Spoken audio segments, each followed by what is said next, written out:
খুব বেশি লাইন নেই, তবুও আছে। দেখা যাক কতক্ষণে হয়। আস্তে আস্তে এগোচ্ছি।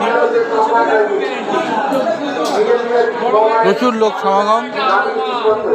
এই 7:30-8টা নাগাদ লাইনে দাঁড়ালাম। এরকম ফুলের মালা বিক্রি হচ্ছে চারিদিকে। সব জয় মাতারা ধ্বনি। সবার মধ্যে একটা জোশ, একটা উল্লাস দেখা যাচ্ছে। সবাই মায়ের দর্শনের জন্য উদ্গ্রীব হয়ে রয়েছে। যখন পারবে তখন তার মনোবাসনা নিজের মাকে জানাবে, সেটা নিশ্চয়ই পূর্ণ হবে তার। এই বাসনা নিয়ে এখানে আসা।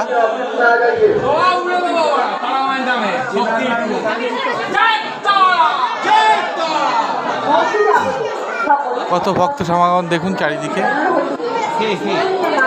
ভিডিও